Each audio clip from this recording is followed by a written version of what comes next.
आज मैं लेके आया हूँ वज्र गुणनखंड विधि से समीकरण कैसे हल करते हैं, x और y के मान कैसे ज्ञात करते हैं। एक बार अच्छे से अंत तक वीडियो को जरूर देखेंगे। वज्र गुणनखंड विधि से समीकरण कैसे हल करते हैं। ये दो समीकरण दिए गए हैं, एक है 3x प्लस के 4y बराबर के 10 और 2x माइनस के 2y इक्वल टू 2। तो देखेंगे सबसे पहले हम हल पहले का करेंगे, जो पहला वाला है उसका हल करेंगे। क्या है, सबसे पहले समीकरण लेते हैं, इसे इस प्रकार से लिखेंगे 3x प्लस के 4y और ये 10 है, इस तरफ लेके आएंगे माइनस का 10 हो जाएगा इक्वल टू 0 और इसे इक्वेशन 1 कह देंगे। और इसी प्रकार से हमें ये दूसरा जो इक्वेशन दिया है इसे भी इसी प्रकार से हल करेंगे। देखना 2x माइनस के 2y और ये 2 इस तरफ लेके आएंगे तो माइनस के 2 हो जाएंगे इक्वल टू 0। इक्वेशन ये 2 हो जाएगा। यदि आप इसे हल करना चाहो तो 2x माइनस वाई और ये 2 हैं, इससे ये कैंसिल हो जाएगा एक बार, तो x minus y equal to 1। ये भी हो सकता है, तो यदि वो लिखना चाहो तो वो लिख सकते हैं और इसमें से 2 कॉमन लेके हम उस तरफ भेजना चाहें तो वो भी हो सकता है। तो देखेंगे तो ये हमारा क्या बचेगा, x माइनस वाई और ये माइनस का 1 इक्वल टू 0। ये हम एक को इस तरफ लेके आएंगे तो माइनस 1 हो जाएगा। इसे हम समीकरण 2 कहेंगे क्योंकि यही हमारा 2 है। तो देखेंगे इस समीकरण को यहाँ लिख लेंगे 3x प्लस के 4y और ये माइनस का 10 इक्वल टू 0। ये हमारा 1 है। अब हम यहाँ हल करेंगे वज्र गुणनखंड विधि। वज्र गुणनखंड से क्या है ये समझ लिया तो मानो आपका सवाल का आंसर चुटकियों में निकल आएगा। तो देखना इसमें क्या करते हैं, x को बंद कर देते हैं, यहाँ पे x लिख दीजिए बट्टे, यहाँ पे बराबर, इसी प्रकार से y लिख दीजिए बट्टे, इसी प्रकार से 1 लिख दीजिए बट्टे। तो इस प्रकार से 3 जगह पे इस प्रकार से लिख लेते हैं और x वाला जो पद है उनके गुणांक जो हैं वो सभी बंद कर लेते हैं। और जो हमारा ये y का गुणांक है और ये जो माइनस का 10 जो है इसका कैर्याई गुणा करते हैं, तो माइनस का 1 है, इसका गुणांक माइनस का 1 है, इसका माइनस के 10 में गुणा करेंगे तो ये प्लस का 10 हो जाएगा। प्लस का 10 हो जाएगा क्योंकि माइनस माइनस ये प्लस हो जाएगा और एक दाम 10 हो जाएगा। इसी प्रकार से जब भी हम जब कैंची का गुणा करेंगे, पहले हमने ये वाला गुणा किया तब हम वैसा का तैसा ही लिख देंगे और उसके बाद जब हम इसका गुणा इसमें करेंगे तो देखना धन और ऋण का गुणा हो जाएगा ऋण, लेकिन 4 एकम 4 ऋण के आएंगे। लेकिन जब भी हम इसका गुणा करेंगे तो एक माइनस चिन्ह हम अपनी तरफ से और लगाएंगे। तो देखेंगे धन और ऋण का ऋण हो जाएगा और एक अपनी तरफ से लगाएंगे तो वो क्या हो जाएगा, धन 4 एकम 4। इसी प्रकार से ये y है, तो y का मान कैसे देखना, तो ये y वाला पद मतलब इसे बंद कर लेंगे, इसे बंद कर लिया। अब देखना अब 3 का गुणा इसमें करेंगे, कभी भी गलती ना करें, इसका इसमें ना करें क्योंकि इस वाले पद का जब भी हमने ये बंद किया था तब हमने इसका इसमें किया था। अब जब हमने ये बंद किया है तो इसका इसमें करेंगे। तो देखना 3 एकम 3 माइनस के 3 और जब भी हम इसका करेंगे तो एक माइनस चिन्ह हम अपने तरफ से लगाएंगे, 10 एकम 10 माइनस के 10 तो ये हो जाएंगे प्लस के 10। तो देखेंगे अब 1 है, अब इस वाले पद को हम बंद कर देंगे, ये वाला पद हमने बंद कर दिया। अब देखेंगे अब हमें क्या करना होगा, इसका इसमें फिर से वही पहली वाली जो प्रक्रिया है, इसका इसमें जब ये बंद हो गया तो बचे कौन से, ये 4 पद बचे, तो इसका इसमें करेंगे तो 4 एकम 4, इसका गुणांक है 4, इसका है 1, तो 4 एकम 4 माइनस, अब देखना 3 का गुणा जब y में करेंगे तो 3 एकम 3 माइनस के 3 और ये माइनस पहले से है तो ये प्लस हो जाएगा, देखना प्लस हो जाएगा और ये 3 एकम 3। तो इस प्रकार से हमने ये ज्ञात कर लिए। देखना आपको 2 प्रश्न और हल कराऊंगा, आप एक बार वीडियो को अंत तक जरूर देखते रहें। देखना x बट्टे ये हो जाएगा 10 और 4 ये 14 इक्वल टू ये y बट्टे ये 3 है ये 10 है तो ये 7 बचेंगे धन के इक्वल टू 1 बट्टे ये 7 है। तो देखना अब यहां करेंगे तुलना करने पर, क्या तुलना करने पर तुलना का मतलब क्या है? तो देखना ये वाला जो पद है इसके बराबर है, ये वाला पद इसके बराबर है, तो ये वाला पद इसके भी बराबर होगा। जब ये वाला पद इसके बराबर होगा तो एक बार हम इसके बराबर करेंगे तो ये हो जाएगा x बट्टे 14 इज इक्वल टू 1/7। तो देखना इसका गुणा इसमें, इसका इसमें, तो देखना कैंची का गुणा करेंगे तो 7x बराबर 14, तो x बराबर 14/7, 7 दूनी 14, x का मान 2 निकल के आ जाएगा, x का मान 2 निकल के आ जाएगा। इसी प्रकार से y का पद इसके बराबर कर देंगे तो देखना ये हो जाएगा y/7 इक्वल टू 1/7, तो इससे ये कैंसिल हो जाएगा, y का मान 1 निकल के आएगा। इस प्रकार से हमारे इन प्रश्नों के जो भी है समीकरण है वज्र गुणनखंड विधि से ये हमने समीकरण को हल कर दिया है। इसी प्रकार से दूसरा प्रश्न देखेंगे, दूसरा वज्र गुणनखंड विधि से हल करना है।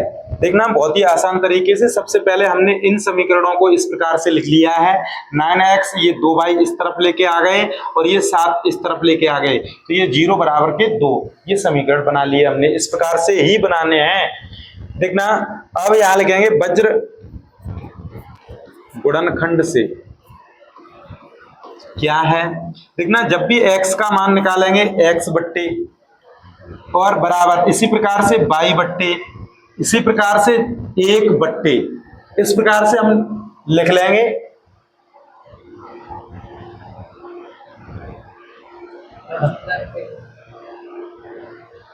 हाँ तो सही तो लिखा है, कोई दिक्कत ना है। वज्र गुणनखंड, गुणनखंड ना कोई जरूरी ना, वज्र गुणन कर दो कोई दिक्कत ना है। अच्छा, अरे यार मूड खराब है, देखो सुनो ठीक है, इस प्रकार से हमने ये लिख लिए। अब देखेंगे इस x वाले जो पद है इसे हम बंद कर देंगे। जब भी हम x के नीचे जो भी क्रिया प्रक्रिया करेंगे इसके लिए हम ये बंद कर लेंगे।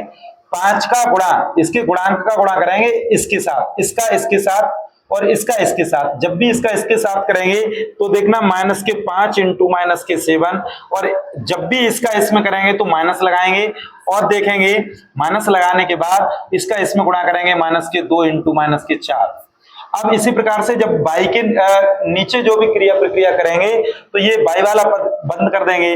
अब हमें क्या करना होगा, अब हमें करना होगा इसका गुणा इसमें, तो 9 का गुणा 4 में, तो 9 इंटू -4। अब इसी प्रकार से 3 का गुणा 7 में, तो ये -1 चिन्ह लगाएंगे अपनी तरफ से और ये इसका इसमें गुणा करेंगे तो 3 इंटू -7। अब देखेंगे जब भी ये अचर पद है इसको बंद करेंगे, देखना इसको बंद कर लेंगे। अब इसका गुणा इसमें और इसका इसमें करना चाहेंगे, देखेंगे इसका इसमें, देखना सबसे पहले हमने क्या किया था, इसका ये बंद किया, इसका इसमें किया और इसका इसमें, ये बंद किया, इसका इसमें, इसका इसमें। अब जब हम इसे बंद करेंगे तो देखना इसका इसमें करेंगे, देखना 3 का गुणा -2 में, तो 3 का गुणा -2 में कर दिया, -3 का गुणा -2 में कर दिया। 9 का गुणा -5 के साथ करेंगे, देखना 9 का गुणा -5 के साथ करेंगे। इस प्रकार से हम देखना ये क्रिया करेंगे इस प्रश्न में। अब देखना x बट्टे, देखना 7 पंजा 35, तो ये धन के 35 हो जाएंगे। देखना 2 चौक 8, ये धन के 8 हो जाएंगे और ये बराबर ये हो जाएगा y बट्टे 9 चौक 36 माइनस के, और ये 7 के 21 ऋण के, ये हो जाएंगे धन के 21 और बराबर 1 बट्टे 3 दूनी 6 माइनस के 6, और देखना 9 पंजा 45, तो ये हो जाएंगे प्लस के 45। तो इस प्रकार से देखेंगे x बट्टे 35 में से हम जब 8 को घटाएंगे तो हमारा कितना बचेगा, तो ये हमारा 27 बचेगा। कितना बचेगा, 27 बचेगा। ठीक है, अब इक्वल टू y बट्टे ये 36 में से 21 को घटाएंगे तो देखना माइनस का बचेगा, कितना बचेगा, 6 में से 1 गया तो 5 बचेगा, और देखना 3 में से 2 गए 1 बचेगा, तो हमारे 15 बचे। इसी प्रकार से 1 बट्टे देखना 45 में से जब भी हम 6 घटाएंगे तो ये हमारे धन के कितने बचेंगे, 39 बचेंगे। तो इस प्रकार से देखेंगे हम, देखना x बट्टे जब x बट्टे 27 इक्वल टू 1 बट्टे 39, तो देखना इसका इसमें गुणा कर देंगे, इसका इसमें गुणा कर देंगे तो x बराबर 27 बट्टे 39, ये x का मान निकल के आएगा। अब देखना इसी प्रकार से हम देखना 22 बट्टे माइनस के 15 इक्वल टू 1 बट्टे 39। तो दिस इंप्लाइज दैट, देखना 15 ये यहाँ पे पहुंच जाएंगे, तो दिस इंप्लाइज दैट बाई बराबर ये हो जाएगा 15 बट्टे 39। तो इस प्रकार से ये बाई का मान निकल के आ जाएगा। तो हमारा वज्र गुणनखंड विधि से इस प्रकार से दो समीकरण हल करके x और y के मान ज्ञात हो जाते हैं। वज्र गुणनखंड विधि से इस प्रश्न को हल करके x का मान निकालेंगे। देखेंगे कैसे करेंगे हल। सबसे पहले इस समीकरण को लिखेंगे कैसे, ax प्लस by, और ये दो उस तरफ है, इस तरफ लेके आएंगे इक्वल टू 0, इक्वेशन 1। इसी प्रकार से इसे लिखेंगे bx प्लस के a by और माइनस के 3 इक्वल टू 0, इक्वेशन नंबर 2। देखना वज्र गुणनखंड से, वज्र गुणनखंड से क्या होगा एक बार देखेंगे। सबसे पहले हम लिखेंगे x बट्टे इक्वल टू बाई बट्टे इक्वल टू 1 बट्टे, ऐसे लिख लेंगे। जब भी हम x का लिखेंगे तो x वाला पद जो है उसे बंद कर देंगे और b का गुणा इसमें चिन्ह सहित करते हैं, धन और ऋण, ये ऋण हो जाएगा और 3b हो जाएगा। इसी प्रकार से जब भी इसका करेंगे तो एक माइनस चिन्ह हम अपनी तरफ से लगाएंगे, धन ऋण का ऋण, और ये माइनस हम लगाएंगे तो ये धन हो जाएगा और ये धन के हो जाएंगे 2a। इसी प्रकार से ये बाई है, इस बाई वाले पद को इसको बंद कर देंगे। अब देखना इसका गुणा b का 2 में करेंगे, b का 2 में करेंगे तो माइनस के 2b हो जाएगा। और देखेंगे a का, अब जब हम 3 में करेंगे, a का 3 में करेंगे, एक माइनस चिन्ह हम अपने तरफ से लगाएंगे तो ये माइनस, तो ये हो जाएगा प्लस, प्लस के ये 3a हो जाएगा। इसी प्रकार से देखेंगे जब भी इसे बंद करेंगे तो देखना इसे बंद करेंगे तो ये a का a में करेंगे तो ये a स्क्वायर हो जाएगा, और b का b में करेंगे तो माइनस का b स्क्वायर हो जाएगा। तो देखेंगे इस प्रकार से। अब ये वाला पद इसके बराबर है, इस वाले पद के, ये वाला इसके बराबर है, तो ये वाला पद इसके बराबर भी होगा। तो देखना x बट्टे 3b प्लस के 2a ऋण के इक्वल टू 1 बट्टे a square minus b square. तो x का मान निकल के आ जाएगा, ये वाला जो पद है इसमें गुणा करेगा तो ये हो जाएगा 2a माइनस के 3b upon a square minus b square. तो ये x का मान निकल के आ गया। इसी प्रकार से देखेंगे, इसी प्रकार से देखना बाई बट्टे ये 3a माइनस के 2b इक्वल टू 1 बट्टे a square minus b square. तो ये बाई बराबर ये जो है इसका इसमें 1 में गुणा होगा तो 3a माइनस के 2b upon a square minus b square. तो इस प्रकार से हमारा बाई का भी मान निकल के आ गया। तो ये वज्र गुणनखंड विधि द्वारा इसमें x का मान पूछा था, तो x का मान 2a माइनस के 3b upon a square minus b square हमने ज्ञात किया है। यदि आपको ये प्रश्न समझ में आया हो तो वीडियो को लाइक जरूर करें और एमएससी क्लास परिवार से जरूर जुड़ें। वज्र गुणनखंड विधि द्वारा इन समीकरणों को हल करके x और y का मान चुटकियों में निकालेंगे। देखेंगे सबसे पहले हम क्या करेंगे, देखना हल। तो देखना x प्लस y, ये जो 8 उस तरफ लिखा है इस तरफ लेके आएंगे तो ये 0, देखना इक्वल टू 0 उस तरफ बचेगा। देखना x माइनस के y प्लस के 2 इक्वल टू 0, इसे इक्वेशन 2 मानेंगे। और देखना यहां लिखेंगे वज्र गुणनखंड से। कैसे भैया, देखना जब भी हम x वाला पद हल करेंगे तो x के बट्टे में प्रक्रिया करेंगे। देखना y का जो भी गुणांक है उसका गुणा 2 में करेंगे तो 2 आएगा, 2 एकम 2। और देखना ऋण ये धन और एक ऋण हम अपनी तरफ से लगाएंगे तो 8 एकम 8। इसी प्रकार से देखना बाई वाला हल करेंगे जब भी तो बाई ऊपर रहेगी और बाई को बंद कर लेंगे और ए कैची का गुणा करेंगे। इसमें जब भी इसका गुणा किया था 2 आया था, अब इसमें कैरियाई गुणा करेंगे। कैसे, x का गुणांक है 1 और 8 में गुणा करेंगे माइनस के 8।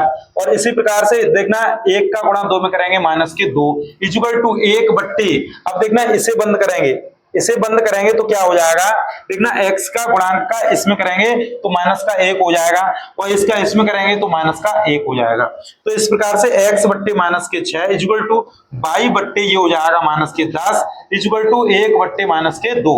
तो देखना x बट्टे माइनस के 6 इक्वल टू 1 बट्टे माइनस के माइनस के 2, माइनस से माइनस कैंसिल हो जाएगा, तो दिस इंप्लाइज दैट क्या हो जाएगा, 6 ऊपर पहुंचेंगे, x बराबर 6/2, तो ये 3 मार, तो दिस इंप्लाइज दैट x बराबर हमारा 3 निकल के आएगा, x बराबर हमारा 3 निकल के आएगा। इसी प्रकार देखेंगे, इसी प्रकार क्या करेंगे, ये वाला जो पद है इसके बराबर करेंगे, तो बाई बट्टे माइनस के 10 इक्वल टू 1 बट्टे माइनस के 2, माइनस से माइनस कैंसिल, और ये 10 का गुणा होगा तो बाई बराबर 10/2 इक्वल टू ये 5 आएगा, दिस इंप्लाइज दैट बाई बराबर ये 5 निकल के आएगा।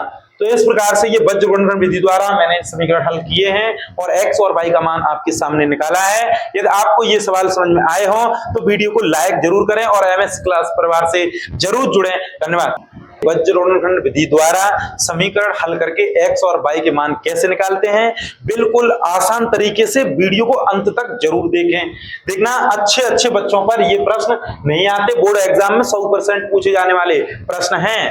देखना वीडियो को अंत तक जरूर देखें। वज्र गुणनखंड विधि द्वारा समीकरण हल करना, देखना ये रहा, देखना 2x प्लस के y इक्वल टू 5 दिया गया है, तो सबसे पहले हम क्या करते हैं इसमें, देखना 2x प्लस के y और ये 5 उस तरफ है, इस तरफ लेके आएंगे इक्वल टू 0, इक्वेशन 1। इसी प्रकार से देखना 3x प्लस के 2y और देखना माइनस के 8 इक्वल टू 0, इक्वेशन 2। तो देखेंगे वज्र गुणन विधि द्वारा, वज्र गुणन खंड द्वारा देखना कैसे करेंगे, देखना x बट्टे, जब भी x के बट्टे में जो लिखेंगे तो ये x वाला पद बंद कर देंगे और y का गुणांक है इसके साथ गुणा करेगा, तो 1 का 8 में करेंगे माइनस के 8 हो जाएगा। और देखना जब भी इसका करेंगे तो देखना 5 दूनी 10 ऋण के 10, तो ये धन के 10 हो जाएंगे। अब देखना इसी प्रकार से y का मान कैसे निकालेंगे, तो देखना y का पद जो है वो बंद कर देंगे और y का बंद करके 3 का गुणा 5 में करेंगे, जो भी बचेगा उसका इस प्रकार से गुणा करेंगे, तो 5 15 माइनस के 15 हो जाएगा। और देखना 2 का 8 में करेंगे, 2 8 16 माइनस का, तो ये धन का हो जाएगा 16 इक्वल टू 1 बट्टे ये हो जाएगा क्या, इसे बंद कर देंगे, इसे बंद करेंगे तो क्या हो जाएगा, 2 दूनी 4 हो जाएगा, माइनस 3 का गुणा y में करेंगे तो ये 3 एकम 3 हो जाएगा इस प्रकार से। तो देखना x बट्टे ये बचेगा हमारा 2, देखना 10 और 8 2 बचेंगे। इसी प्रकार से देखेंगे y बट्टे ये 16 और 15 यहाँ पे 1 बचेगा, देखना बराबर 1 बट्टे 1 बचेगा। तो देखना इसे x बट्टे 2 इक्वल टू 1 बट्टे 1 करेंगे तो x का मान 2 एकम 2, x का मान 2 निकल के आएगा। y बट्टे 1 इक्वल टू 1 करेंगे तो ये हो जाएगा y का मान 1 निकल के आएगा। इस प्रकार से वज्र गुणनखंड विधि द्वारा समीकरण हल करना मैंने आसान तरीके से बताया है। यदि आपको ये प्रश्न समझ में आया हो तो वीडियो को लाइक जरूर करें और एमएससी क्लास से जरूर जुड़ें। धन्यवाद।